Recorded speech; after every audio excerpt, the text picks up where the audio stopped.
Hi guys and girls, and welcome back to Xenus Minis. My name is Greg and this is episode 3 of Build and Paint, the series where you pick the model and we answer all your hobby questions.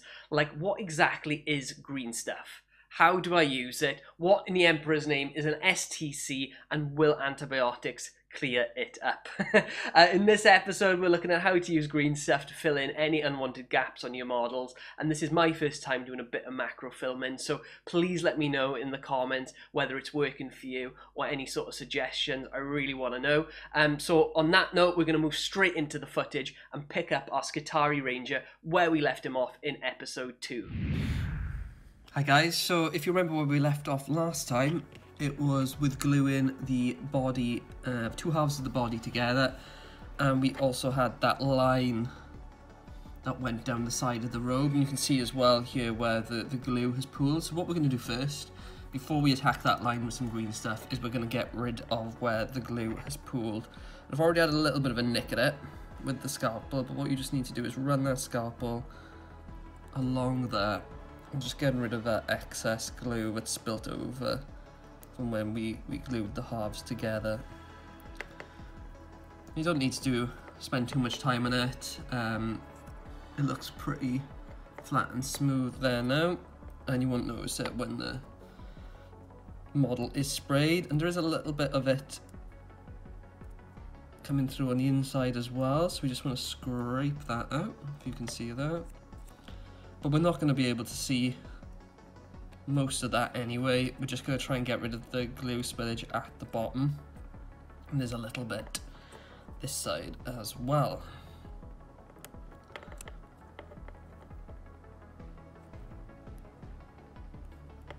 So you just want to be gentle, scraping away.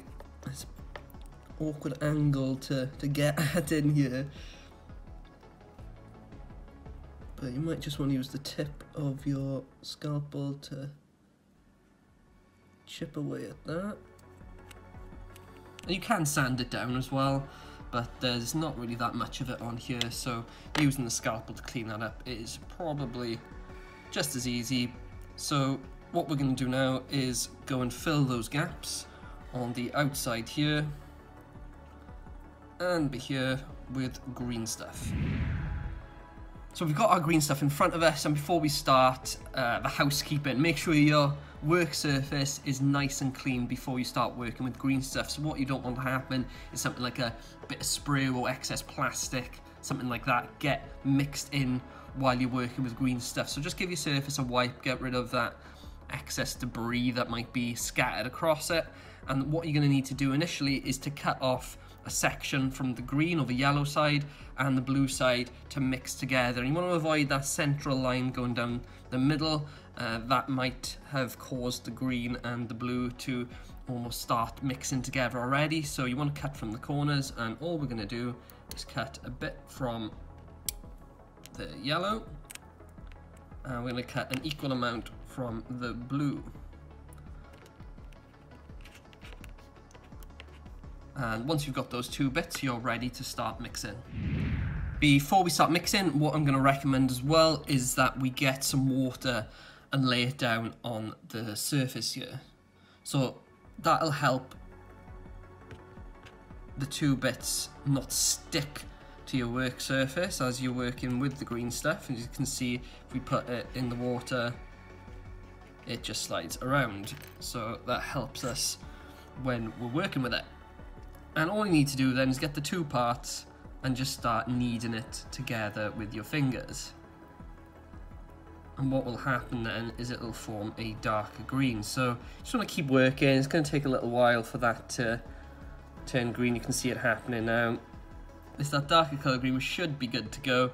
And what we're going to do next then is start applying this to the model.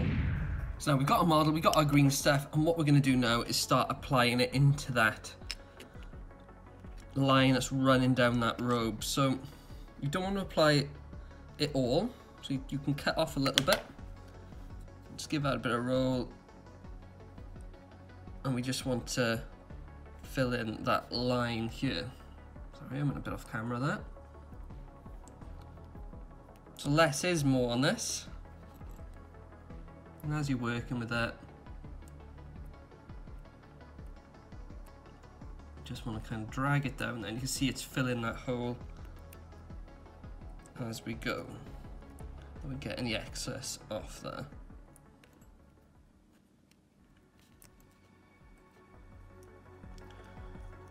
And what I do is take one of your sculpting tools.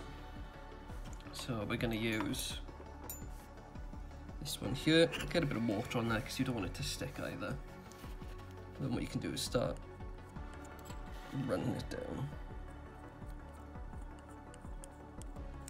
Again, we're just getting the excess off. So we don't need a build up in the places where we don't want the green stuff to go.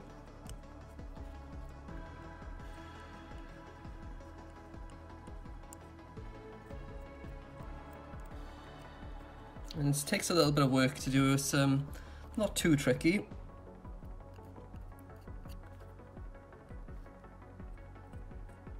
But you keep sliding it down, and as you can see, the excess is coming off.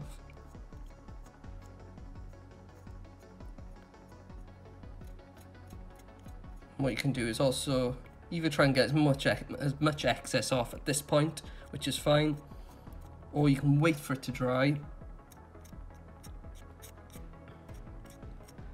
And then come back and do it with something like sandpaper or even the scalpel. You can see that line is nicely filled in. You can take your finger, wipe off some of the excess. There's a bit stuck up there.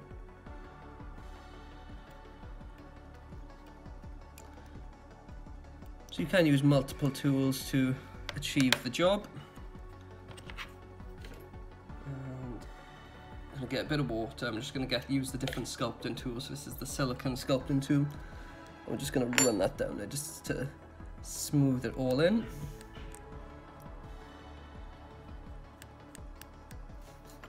Cool. So you can see now this line has been filled. So we're going to wait for that to dry, and then we're going to fill in one of the other lines. So next we're going to start filling in this line here. We've got a small amount of green stuff, and we're just going to apply it in there, and then use our tools to flatten it out. And keep using that water to stop it sticking. We're just going to work it into that line. Like I say, we don't need much. And don't need to be too clean about it. It is a bit of an awkward one, just because of the angle of the robe. But we do want the smoothest finish as we possibly get on this.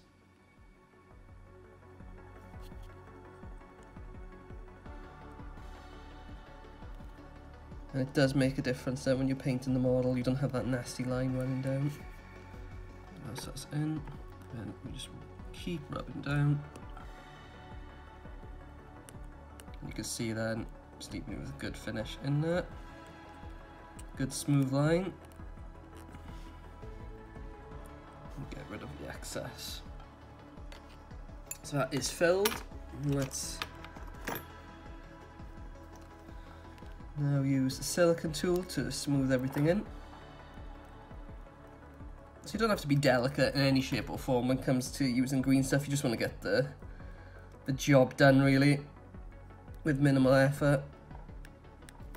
So the difference between the silicone and the metal tool then is the metal is obviously harder and it's good for moving the green stuff around and shaping it, whereas the silicone brush is softer, less resistance when you're moving it around, so you're not going to be able to move bulks of green stuff with it, but it will help smooth it down so you get that, as you can see, non-lumpy consistency.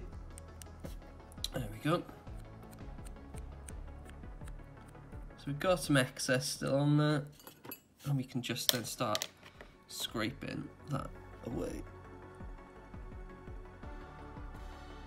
And again, you can wait till it's dry as well before you do this. It might make it a little bit easier.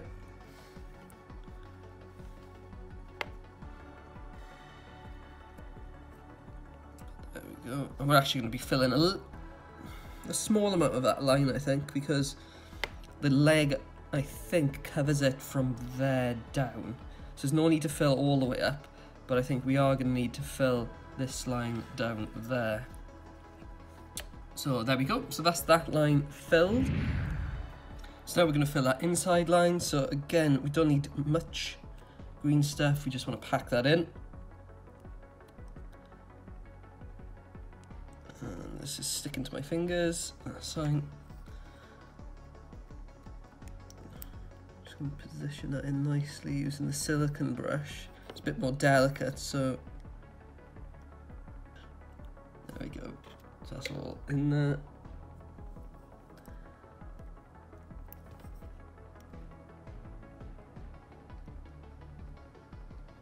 Again, we're not worrying about this much at the top because we're not going to see that because of the leg. I just want to flatten all that out so we can see now it's getting in that groove.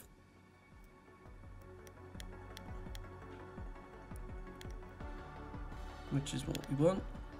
Get rid of those ugly lines. And there we go. Just need to shuffle some of this over. So by using the tip on this flat and pushing, you can move around some of the green stuff in a similar way as you would using a hard sculpting tool.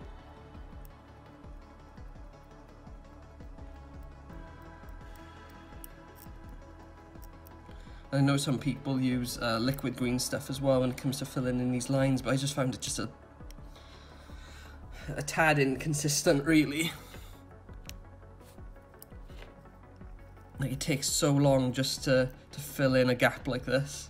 Smaller gaps, not too bad, but kind of the bigger gaps, it's just a bit of a pain to use. So that's all. Now let's get rid of some of this excess.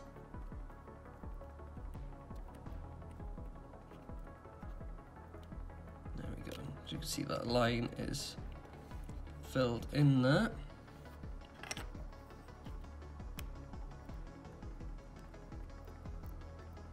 And we're just going to smooth that out.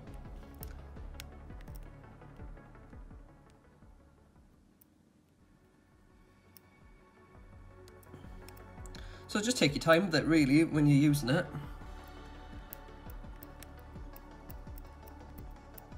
And it's good to take this amount of care of your miniatures, and it takes a bit of pride then that you've actually, you know, worked quite hard on making them look presentable. Even if it's just little things like filling in these lines that maybe people, when they first look at it, don't notice, especially if they haven't built the model themselves. Might not realise how much work you've put into getting rid of those lines, but you know. And that's what matters, you know you've put in the effort. There we go. So that's all filled in now, so we're going to wait for that to dry and then come back and see about cleaning up a little bit more. So it takes around about 2 to 4 hours for green stuff to cure completely, and around about 24 for it to harden. So it may be worth leaving your model overnight if you are working with green stuff. Now when it's fully dried and fully set, what we're going to do is clean up some of those lines. So what I've also done is repeated the process we've just been through a second time. So I've applied green stuff to all the same areas a second time and cleaned it up. And the only reason I did this was once it had hardened, I could see that the line wasn't fully filled. So I had to repeat the process a second time. So if you have to do that, not a problem, you just do it exactly the same way until those lines are completely filled with green stuff. So what we're going to use here is our trusty mold line remover. We're looking at the side here, and as I mentioned, I did clean up some of the excess when I was filling in that line a second time, but all we're going to do is like we're removing a mold line. We're going to run this down the leg, and what you'll see, it is taking some of the red away, and that's kind of what we want. We want the green stuff and the red part of the cape to be completely flush with each other. So I'm going to keep running this down, and eventually we'll hit the green stuff, and that'll leave us with a uniform texture between the red and the green. I'm just going to repeat the same process, but going up here. So you can do this with a scalpel as well if you don't have a mold line remover.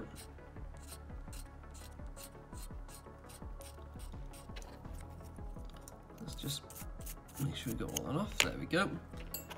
So that is a great smooth line. So when we do come to spray painting the model, we hopefully shouldn't see that line going down the side of the leg there. And what we're just going to do is repeat the process here very quickly, just to demonstrate. And you would just repeat the same mold line removal process there. The inside is going to be a bit difficult because of the positioning, but you can do it in there as well. And once that's done, it'll be ready to set up for a sub-assembly and for priming. Guys, that's the end of today's episode. Really hope you've enjoyed. Really hope you've learned something about green stuff as well. And next week, we are taking a look at those sub-assemblies. So what I've done is I've split the video into 2 parts to keep the length at around the 10 to 15 minute mark. So if that works for you, brilliant. If you prefer the longer videos, leave a comment, let me know, and we'll take a look at that as well. So on that note, if you liked what you've seen, please drop me a like. Please drop me a subscribe, and remember that all subscribers are in with a chance of winning a brand new box of Skitarii Rangers when the series comes to an end. Also, leave me a comment, as I mentioned. Let me know how you're feeling about the series, any sort of suggestions. But until next week's episode, take care, and we'll see you then.